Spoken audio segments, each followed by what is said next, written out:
Baik, selamat siang pemirsa podcast RRI dimanapun berada. Selamat berjumpa kembali dalam podcast RRI Manokwari. Bersama saya Deleman Suara dan kita saat ini juga sudah kedatangan dua narasumber yang sudah hadir bersama-sama dengan kami. Saya sapa dulu nih, buat Mbak yang cantik-cantik nih. Iya, ada Mbak Fani. Mbak Fani yang mana nih? Saya. Iya, Mbak Fani dan juga Mbak Ria. Halo. Iya. Ya, Mbak Fani dengan Mbak Ria ini di bagian perencanaan keuangan dan pemeriksaan ya? Iya, benar. Iya. Baik, pemirsa podcast dimanapun berada, terkait topik kita yaitu tentang program rehab nih. Iya, program rehab itu apa sih? Sebelum kita lanjutkan ya. Iya, tentunya program rencana pembayaran iuran bertahap atau rehab BPJS Kesehatan ini adalah salah satu program yang ditawarkan oleh BPJS Kesehatan untuk meringankan beban peserta dalam melunasi tunggakan iuran. Untuk lebih jelasnya, ya kita ke Mbak Fani dulu nih sebelum kita lanjut. Kira-kira apa sih program pembayaran tunggakan bertahap itu, Mbak Fani? Iya, jadi sebelumnya saya info dulu bahwa kepesertaan BPJS Kesehatan sendiri ada berbagai segmen.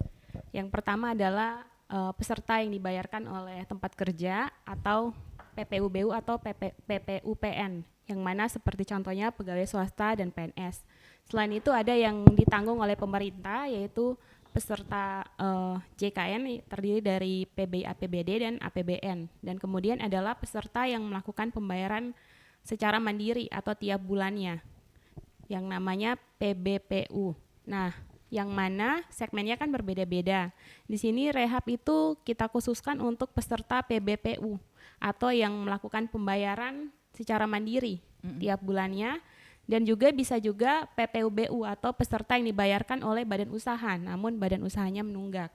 Nah, peserta-peserta yang menunggak ini baik secara individu maupun secara badan usaha dapat melakukan pembayaran secara cicilan, yang mana melalui program rehab tersebut. Berarti ada termasuk program cicilan ini dalam program rehab itu ya? Iya, benar. Iya, kalau dari Mbak Ria nih, kira-kira siapa saja yang dapat ikut program ini? Iya baik, khususnya rehab kan tadi sudah dijelaskan sama Mbak Fani, ada yang PBPU atau yang biasa kita sebut dengan segmen mandiri, dan juga ada PPU BU misalnya, tapi khusus untuk rehab ini itu khusus hanya untuk PBPU. PBPU. Iya, dan memiliki tunggakan iuran 4 bulan, minimal 4 bulan sampai dengan 24 bulan saja. Jadi untuk yang masih memiliki tunggakan iuran 3 bulan itu belum bisa mendaftar rehab. Dan kemudian bisa mendaftarkan secara mandiri ya via aplikasi mobile JKN, dan pendaftarannya itu dari tanggal 1 sampai 28 setiap bulannya. Tapi khusus untuk bulan Februari kan biasanya sampai tanggal 27 saja ya. Jadi sampai tanggal 27. Berarti yang untuk program apa tadi PPUBU BU apa? ya. Ya. Itu apakah sudah terdata juga untuk yang menunggak? Sudah terdata, tetapi untuk daftar rehabnya itu beda lagi di aplikasi lain. Iya, karena kan biasa kolektif. Nah, kalau PBPU ini per keluarga atau per kakak. Jadi bisa langsung melalui aplikasi mobile JKN, bisa dilakukan sendiri seperti itu. Nah, ini bisa untuk satu keluarga juga? Iya bisa. Jadi semisal nih saya punya keluarga, ada 5 anggota keluarga nih. Kan itu kalau mandiri bayarnya per orang. Semisal saya kelas 2 100.000. Jadi 5 anggota keluarga itu 500.000. Iya, dan saya mau mendaftar rehab, nanti total tunggakannya itu sudah terakumulasi nih. Jadi total keseluruhan anggota keluarga saya bisa langsung rehab di satu akun. Enggak per orang lagi, jadi lebih memudahkan seperti itu. Iya, kalau masing-masing orang satu akun repot ya. Iya, benar. Iya, dan tadi sudah dijelaskan juga untuk mengikuti program pembayaran tunggakan ini harus mendownload, terus apalagi nih juga bisa sebutkan satu persatu mungkin biar pemirsa podcast juga tahu nih kira-kira bagaimana untuk mengikuti program pembayaran tunggakan ini. Iya baik. Jadi selain melalui aplikasi mobile JKN bisa juga melalui call center kami ya di 1165.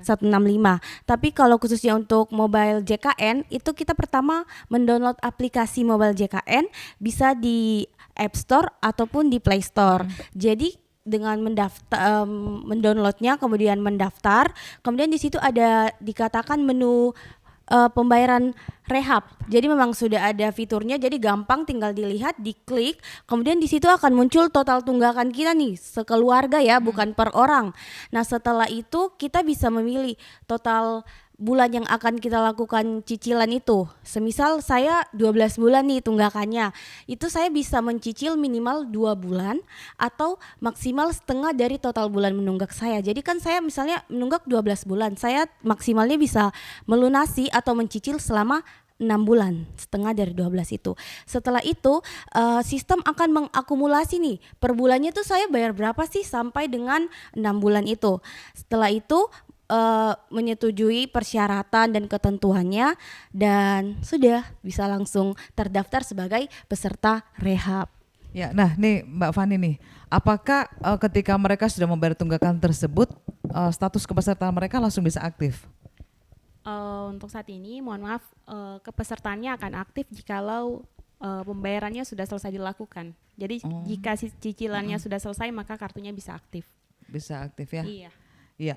Dan mungkin bisa kasih bocoran sedikit nih. Kira-kira untuk peserta yang tertunggak itu kebanyakan alasannya kenapa nih? Mungkin Kan variatif pasti ya. ada ya. Ya variatif. Jadi kan ada segmennya kelas 1 sampai kelas 3 ya. Yang mana biasanya itu kebanyakan bilangnya sih lupa ya Bu Oh, ya. lupa. Lupa atau tidak mungkin namanya keadaan ekonomi Iya. masing-masing kan berbeda tiap orangnya, sehingga mungkin kesulitan dalam pembayaran. Iya. Untuk Mbak Ria bisa ditambahkan? Menurut saya juga seperti itu ya, kebanyakan mungkin karena faktor ekonomi dan kemudian kan biasanya itu lupa sih, dan juga mungkin sekarang memang ada yang namanya auto debit ya, bisa langsung terpotong di rekening kita. Mungkin saja mereka tuh punya banyak rekening, kemudian lupa mengisi rekening yang satu nih yang untuk auto debitnya, jadi mereka kira sudah terpotong padahal memang tidak terpotong dan menjadi tunggakan seperti itu. Nah, untuk program rehab ini sendiri sudah berlaku sejak kapan? Apakah waktu sejak zaman COVID itu ya, zaman COVID itu kan pasti kalau orang menunggak itu kan wajar ya, karena kebanyakan mata pencarian mereka jadi terputus atau mungkin terhambat karena masalah ekonomi juga. Ya, ini sejak kapan nih program rehab berlakukan? Dulu ada yang namanya relaksasi, itu mirip-mirip sih sama rehab tapi ketentuan dan persyaratannya berbeda. Nah, untuk yang dikatakan rehab ini itu mulai tahun 2022 karena relaksasi itu berakhir tahun 2021 seperti itu. Iya, biar pemirsa juga paham nih, rehab bukan berarti rehab rumah ya. Iya benar, bukan cicilan pinjaman ya. Dikira rehab cicilan rumah nih. Iya, Mbak Fani, kira-kira apa yang bisa mempercepat lunasan pembayaran tunggakan ini? Kalau mempercepat berarti tergantung ya, teman-teman sekalian pilihnya berapa bulan. Nah, kalau misalnya mereka ada uang nih, daripada nanti mikir selanjutnya apakah bisa dilunasi satu kali gitu? Boleh. Jadi contohnya nih, saya ikut rehab, saya pilihnya 6 bulan. Tapi selama pembayaran 3 bulan, saya rasa saya sudah mampu untuk melakukan pelunasan. Nah, saya bisa lakukan pelunasan pada bulan yang selanjutnya. Berarti kita pembatalan rehab, kemudian kita bayar semua cicilannya. Berarti belum sampai ke rehabnya itu? Sudah rehab, Bu. Oh, sudah rehab. Jadi ya? Contohnya 6 bulan, sudah masuk ke bulan ketiga, ternyata saya dapat rezeki nih. Iya. Saya bisa lakukan pelunasan. Saya bisa melakukan pembatalan, kemudian membayar sisanya, Bu, secara langsung. Iya, nah ini kalau biasanya nih, kalau Iya. di bank atau mungkin di tempat, kalau kita menunggak itu kan pasti ada bunga nih. Apakah di rehab ini juga ada bunganya? Kalau di rehab Kalau kami ada berapa tidak ada persen? bunga Oh, sih. nggak ada ya? Iya.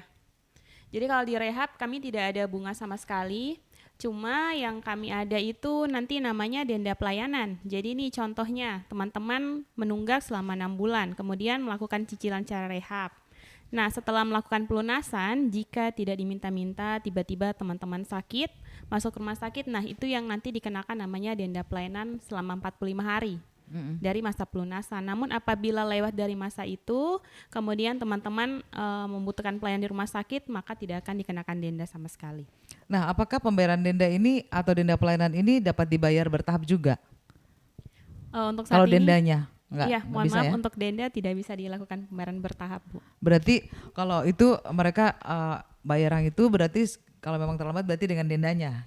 Kalau dia melakukan pelayanan di rumah sakit, Oh, Bu. kalau di rumah sakit Iya. ya. Tadi seperti Mbak Fani sampaikan 45 hari nih. Iya, benar. Kalau itu tidak ada selain itu. Iya. Baik, selanjutnya kalau ada sesuatu yang kita buat yang diprogramkan oleh BPJS, salah satunya program rehab ini, apakah ada manfaatnya?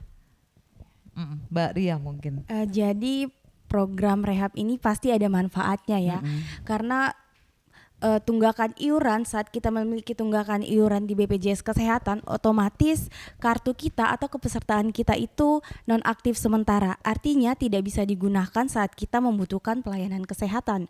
Nah, dengan rehab ini akan mampu meringankan pembayaran tunggakan iuran, kemudian dengan apalagi dengan yang memiliki tunggakan iuran yang banyak ya, semisal 12 bulan itu kan lumayan dengan saya segmen mohon maaf dengan saya kelas perawatan kelas 2 100.000 dikali 5 anggota keluarga dikali 12 bulan itu tentu banyak ya. Jadi dengan adanya rehab ini dapat memudahkan mencicil melakukan pembayaran, setelah itu bisa aktif kembali kepesertaannya. Jadi sewaktu-waktu kalau misalnya peserta membutuhkan pelayanan kesehatan bisa langsung digunakan seperti itu. Nah, ini tadi kan tadi siapa ya, Mbak Fani atau Mbak Ria mengatakan dulu sebelum rehab ini kan ada program relaksasi. Iya. Apakah yang sudah pernah mengikut program relaksasi ini mereka juga bisa langsung ikut ke program rehab atau bagaimana nih? Atau dilanjutkan aja gitu? Bisa sih langsung bisa, soalnya program relaksasi itu terhenti terakhir tahun 2021, jadi langsung bisa dialihkan ke program rehab. Intinya adalah mendaftar kembali. Mendaftar kembali. Iya, karena kan kalau program relaksasinya sudah terpotong, iurannya jadi tetap segitu ya. Jadi total iurannya semula yang belum dilunasi, kemudian nanti bisa didaftarkan di rehab seperti itu. Berarti kalau umpamanya mereka waktu ikut program relaksasi itu ada yang tertunggak, apakah di program rehab ini tunggakan itu masih tetap terbaca atau masih tetap ada yang waktu mengikuti program relaksasi itu? Jadi waktu mengikuti program relaksasi, semisal sudah membayar sebagian ya, kemudian masih ada tunggakan, iya tetap akan terbaca, Tetap kemudian terbaca ya? iya tetap terbaca, kemudian didaftarkan rehab tetap bisa. Gitu. Oh, seperti itu ya. Iya, dan bagaimana kalau yang menggunakan auto debit nih untuk tagihan mereka? Kalau semisal ikut program rehab ya, Bu ya. Iya, Jadi kalau untuk program rehab sendiri biasanya sih tergantung ya kendala-kendalanya. Sebenarnya kalau mereka sudah mengikuti program auto debit, ketika ada saldo yang mencukupi dia langsung terpotong setiap bulannya. Tapi kadang-kadang juga terkendala dari pembayarannya sendiri. Contoh nih, saya menunggak bulan Januari, auto debitnya setiap tanggal 10. Apabila saldonya masuk tanggal 15 maka tidak akan terpotong. Begitupun sama bulan selanjutnya.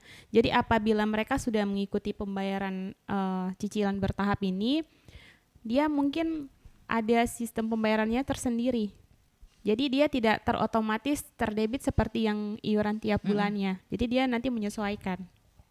Jadi teman-teman tidak perlu takut, nanti takutnya oh saya sudah daftar rehab nih, takutnya auto debitnya ternyata terpotong seperti yang pada umumnya. Tidak sih. iya. Dan ada istilah nih, saya juga pengen tahu nih, rekon tambah rekon kurang tuh apa sih? Iya. Jadi rekon itu adalah penyesuaian pembayaran Oh, penyesuaian iuran, pembayaran apakah iuran. ditambah atau dikurang. Iya, jadi kalau misalnya ada kekurangan nih, nanti kita rekonkan sesuai dengan jumlah iuran yang seharusnya. Atau dia membayar lebih nih, karena ada misalnya satu kesalahan gitu ya, nanti kami rekonkan bisa dikurangkan lagi seperti itu. Nah, atau sejauh ditambah. ini di Manokwari sendiri, menurut Mbak Fani atau Mbak Ria, apakah peserta yang menunggak cukup banyak ya? Untuk saat ini memang mungkin cukup banyak yang Cukup banyak menunggak. ya? Tapi cukup banyak juga yang memiliki kesadaran untuk melakukan pembayaran atau maupun secara tunai maupun cicilan karena mengerti tentang manfaatnya. Iya, berarti intinya itu kan tadi seperti Mbak Fani katakan kesadaran dari masyarakat. Iya, benar. Iya, memang kata orang kan sehat itu mahal. Iya. Iya, dan pastinya dibutuhkan kesadaran kita. Kalau kita sudah menunggak ya memang harus diselesaikan kewajibannya ya. Sekarang ini kan kalau kita jalan seperti program dari BPJS ini kan ada banyak program nih. Salah satunya adalah program rehab. Selama kita jalan kan pastinya tidak mulus-mulus saja nih. Pasti ada hambatan, ada rintangan. Mungkin ada sesuatu yang mungkin yang perlu di-push terus nih. Salah satunya untuk program rehab ini kan banyak masyarakat yang tidak tahu nih apakah juga sudah pernah diadakan sosialisasi atau seperti apa langkah-langkah yang diambil agar masyarakat lebih paham tentang program dan tentang program rehab dan juga manfaatnya. Jadi untuk langkah-langkah yang kami ambil untuk mengenalkan rehab ini ke masyarakat, yang pertama itu kami punya yang namanya telecollecting. Jadi itu adalah petugas yang memang khusus untuk menelpon badan-badan usaha, bagi peserta PBPU yang menunggak, yang memiliki tunggakan baik dari dari 1 bulan sampai dengan 24 bulan. Nah, mereka di situ akan menjelaskan nih terkait rehab. Pertama mereka nanyain apa sih kendalanya, kenapa menunggak, dan kemudian solusinya adalah salah satunya itu rehab, dan mereka menjelaskan apa sih rehab itu, bisa didaftarkannya bagaimana, via apa, nggak usah ke kantor, bisa melalui HP saja di rumah dan mendaftarkannya. Dan juga kami aktif di Instagram BPJS Kesehatan untuk membuat konten-konten seputar dengan program rehab ini, seperti itu. Dan juga kami bekerja sama dengan pemerintah daerah. Biasanya kami ada sosialisasi di Pemda semisal atau di kampung-kampung, di puskesmas, dan ada bagian pelayanan, biasanya bagian pelayanan yang memberikan informasi terkait itu. Nah, kalau berbicara mengenai aplikasi berarti kan mobilitasnya kan juga harus bagus nih. Masalah jaringan, internet, untuk saudara-saudara kita yang ada di luar sana, yang ada di pedalaman itu, maksudnya yang daerah pinggiran, apakah mereka kesulitan dalam waktu mendaftar rehab ini? Ataukah bisa langsung datang? Untuk kendala-kendalanya mungkin masih ada karena ada beberapa tempat yang belum tersentuh jaringan dan lain-lain. Jadi seperti yang dijelaskan oleh Mbak Ria, kami juga ada namanya BPJS Keliling. BPJS Keliling? Iya, yang mana program pelayanan kepada masyarakat kayak menjemput bola. Jadi kami yang datang ke masyarakat. Nah, di situ jika ada kendala kami bisa membantu masyarakat untuk mendaftarkan. Karena di sana kita memberikan pelayanan baik registrasi maupun penambahan dan lain-lain. Jadi masyarakat juga tidak perlu khawatir kalau misalnya kurang puas juga, nanti mungkin bisa langsung ke kantor BPJS Kesehatan supaya nanti kita bantu untuk mendaftarkan. Dan untuk kepesertaan mereka, bagi yang tidak mempunyai aplikasi, apakah memang terjamin bahwa data mereka ada yang tidak menggunakan aplikasi? Biasanya kalau pelayanan itu kita punya akses untuk melakukan pengecekan terlebih dahulu, Bu. Nanti kita lihat dulu apakah mereka sudah terdaftar atau belum, kemudian berapa jumlah tagihan yang harus mereka lakukan pembayaran dan lain-lain. Jadi datanya kita pastikan dulu, kita validasi bahwa valid. Setelah itu baru kita bisa memberikan edukasi atau informasi selanjutnya. Dan untuk waktu penyelesaian rehab ini yang akan dilakukan rekonsiliasi nih? Oh, semisal dia mau rekon, tapi sementara ada program rehab ya, mohon maaf itu harus dibatalkan dulu rehabnya, iya, dengan cara sekali lagi di aplikasi mobile JKN, jadi tidak perlu datang ke kantor BPJS Kesehatan, kemudian memilih fitur rehab dan juga memilih di situ ada fitur pelunasan dan di situ langsung akan terbatalkan. Setelah itu baru bisa rekonsiliasi, seperti itu. Saya tambahkan sedikit dulu, mungkin kata rekonsiliasi mungkin tidak familiar untuk teman-teman pada umumnya, jadi saya jelaskan sedikit contoh nih. Contoh, sebelumnya saya terdaftar sebagai peserta yang bayar tiap bulan, kemudian 3 bulan kemudian saya diterima jadi PNS daerah. Nah, saya pasti mempertanyakan, ini kan saya sudah dibayarkan oleh kantor, kenapa tagihannya saya masih pembayaran tiap bulan. Nah, disitulah bisa dilakukan rekonsiliasi iuran, yang mana ada penambahan atau pengurangan iuran. Apabila kita lihat nih, contoh, saya 2019 sudah jadi PNS, tapi ternyata saya masih daftar yang tiap bulan sampai dengan sekarang. Nanti kita lakukan pengurangan iuran berdasarkan SK dan daftar gaji. Jadi tidak mungkin 2019 sampai sekarang kita tetap bayar tiap bulan yang manual. Jadi nanti kita lakukan pengurangan atau penambahan. Atau contoh nih, ada anak-anak atau keluarga yang sudah meninggal. Iya. Tapi saya belum lapor, otomatis iuran tiap bulannya kan dia berjalan terus. Nah, di situ pasti saya bertanya, lah ini kan sudah meninggal, bagaimana kok tagihannya masih Masih ada. jalan? Nah, itu nanti bisa lewat aplikasi namanya Pandawa, pelayanan via WA, bisa di chat atau bisa ke kantor BPJS Kesehatan. Nanti dibawa surat keterangan kematian atau akta kematian. Nanti tagihannya bisa kita putihkan, yang penting sesuai. Contoh nih, meninggalnya sudah 2019, tentunya tagihannya sampai saat ini kan harusnya tidak ada karena yang bersangkutan sudah meninggal. Tadi kan dikatakan ada masa pemutihan nih. Iya. Seandainya kalau yang terdaftar itu sudah meninggal, kan dananya sudah terlanjur dipotong nih, waktu itu kan belum memberikan informasi. Apakah dananya itu dikembalikan atau seperti apa? Dana yang sudah terpotong, pokoknya sudah dalam jangka waktu 3 atau 4 bulan. Berarti Kan tadi Mbak Fani katakan pemutihan nih, Iya, pemutihan berarti kan uangnya kan masih ada gitu. Iya. Heeh. Kalau pemutihan itu berarti dia masih ada tunggakan ya Heeh. yang kita putihkan. Kalau contohnya nih, ternyata orangnya sudah meninggal, ternyata dia masih auto debit tiap bulan. Nah, itu bisa kita lakukan refund atau pengembalian. Cuma nanti ada beberapa syarat-syarat yang harus dilampirkan bahwa valid bahwa yang bersangkutan memang sudah meninggal dan iurannya sudah masuk begitu, Bu. Jadi bisa sih, cuma Bisa nanti ya? lengkapi dulu persyaratannya. Dan untuk peserta yang sudah beralih segmen misalnya dan juga memiliki tunggakan kurang dari 24 bulan, apakah tetap akan ditampilkan di potensi penambahan tunggakan itu? Jadi bisa saja akan ada potensi penambahan. Jadi misalnya dia seperti yang Ibu katakan nanti tetap akan ada, misal tiap bulan akan bertambah tapi bisa diabaikan saja. Oh, bisa Iya, diabaikan. ada potensi ya, bukan berarti akan muncul terus seperti itu. Bisa saja muncul dan tidak. Tapi intinya adalah diabaikan saja. Berarti abaikan aja ya. Iya, baik. Selanjutnya nih buat Mbak Fani dan juga Mbak Ria, kan ini tugasnya tadi sebagai Bagian kepeserta maaf bagian PKP. Perencanaan keuangan dan pemeriksaan. bagian perencanaan, kan perencanaan berarti kan merencanakan, pemeriksaan berarti kan memeriksa nih. Iya. Sangkut pautnya dengan rehab ini? Jadi kami kan bagian pemeriksaan keuangan nih ya. Keuangan berarti adalah ada yang namanya staf penagihan di dalam. Nah, staf penagihan di dalam itu adalah tugasnya adalah mengumpulkan iuran, dan kami pemeriksa adalah bagian memeriksa. Sebenarnya kami adalah bagian pemeriksa badan usaha, namun Iya. kan masih beririsan sama penagihan, yaitu adalah pengumpulan iuran.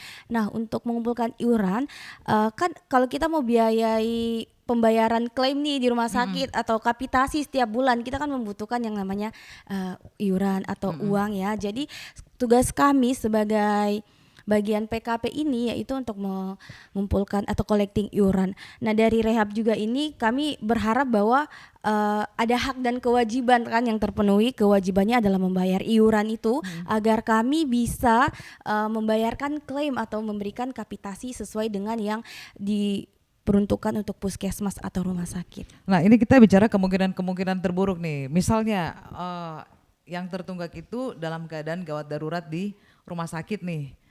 Gimana? Apakah ada kebijakan? Sementara dia masih menunggak nih, sementara dia juga butuhkan pengobatan. Oh, boleh sih. Kalau misalnya nih dia ikut program rehab, ternyata tidak diminta-minta membutuhkan pelayanan di rumah sakit. Nah, tentu masih ada opsi yang lain, mungkin bisa diarahkan untuk didaftarkan oleh jaminan kesehatan yang dibayarkan oleh pemerintah daerah. Nah, itu ranahnya mungkin bukan di BPJS Kesehatan, tapi nanti lebih ke dinas sosial yang menentukan bahwa apakah pantas atau tidak untuk didaftarkan bantuan pemerintah. Nah, tapi apabila sudah didaftarkan bantuan pemerintah tidak menggugurkan kewajibannya untuk melakukan pembayaran secara cicilan atau piutangnya yang sebelumnya. Jadi biasa itu nanti akan dilakukan persetujuan. Di edukasi dulu menjelaskan bahwa nanti kami bantu untuk didaftarkan, kartunya bisa langsung aktif namun tidak menggugurkan kewajibannya. Ya. Mungkin seperti itu sih, Bu. Saya tambahkan sedikit ya. Jadi terkait tidak menggugurkan kewajibannya adalah bahwa setiap iuran yang masuk itu sudah tercatat di sistem ya. Jadi akan tercatat dan kalau tidak dibayarkan itu menjadi utang negara. Jadi bukan utang kami, bukan utang ke kami tapi ya untuk negara. Jadi harus dibayarkan sih seperti itu. Nah, untuk program rehab ini sendiri, apakah peserta rehab juga dapat didaftarkan secara kolektif dari badan usaha atau mungkin perusahaan? Dilakukan secara kolektif.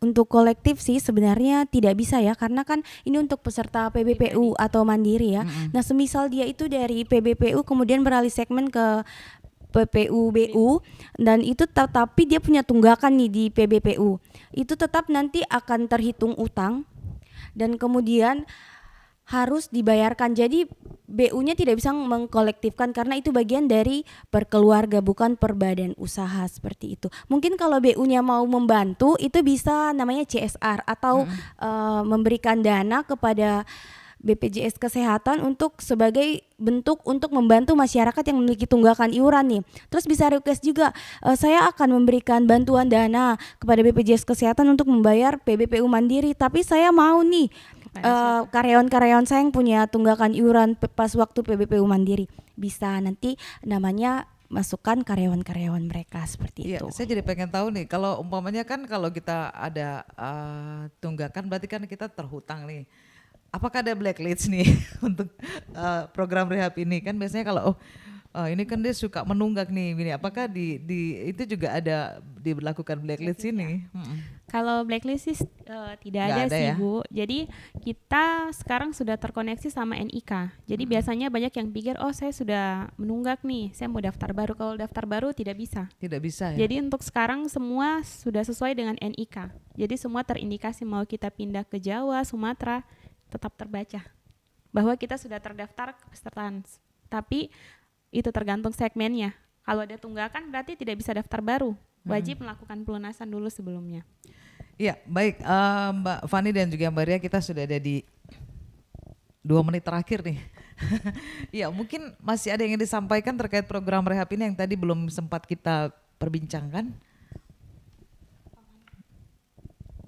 Jadi program rehab itu adalah salah satu program yang dapat memudahkan masyarakat ya. Jadi kami berharap bahwa masyarakat yang memiliki tunggakan iuran boleh membayarkan, karena dengan membayar iuran kepesertaannya bisa aktif kembali dan juga bisa digunakan sewaktu-waktu, karena kita tidak tahu ya kapan kita membutuhkan pelayanan kesehatan itu. Bagus kalau kita hanya pergi ke puskesmas saja ya, mungkin rawat jalan, tapi kalau memang untuk rawat inap yang memiliki biaya yang besar itu kan perlu usaha, kemudian kalau besar biayanya sulit ya. Jadi lebih bagus aktif kepesertaannya di BPJS Kesehatan melalui program rehab ini untuk membantu begitu. Ini untuk ekonomi kelas juga? Semua Iya. Semua kelas 1, Semua kelas 2, fasilitas. kelas 3 ya. Semua fasilitas kesehatan yang terdaftar di BPJS Kesehatan. Mbak Fani? Mungkin gitu sih, saya mengajak teman-teman masyarakat khususnya di Kota Manokwari, mari kita semua sama-sama menyukseskan program JKNKIS. Jangan lihat dari nominalnya, tapi lihat dari sama kita. Mari kita wujudkan Manokwari yang lebih sehat. Baik, pemirsa podcast di manapun berada, demikian bincang-bincang kita dengan kedua narasumber kita, Mbak Fani dan juga Mbak Ria. Terima kasih Mbak Fani, Mbak Ria sudah mampir di podcast RRI ya. Terima kasih juga. Kita nanti bincang-bincang lagi di lain topik ya, jangan Boleh. bosan-bosan. Oke, semoga apa yang disampaikan tadi memberikan manfaat bagi kita semua, dan pastinya tidak ada hasil yang tidak akan berhasil ya kalau kita tidak jalani dengan baik, dan pastinya kita berharap program yang diberikan atau yang dijalankan terutama dari BPJS ini berjalan dengan baik dan pastinya untuk kepentingan kita bersama. Saya Lilman Suara, terima kasih atas kebersamaannya. Selamat siang dan sampai jumpa. Terima kasih. Terima kasih.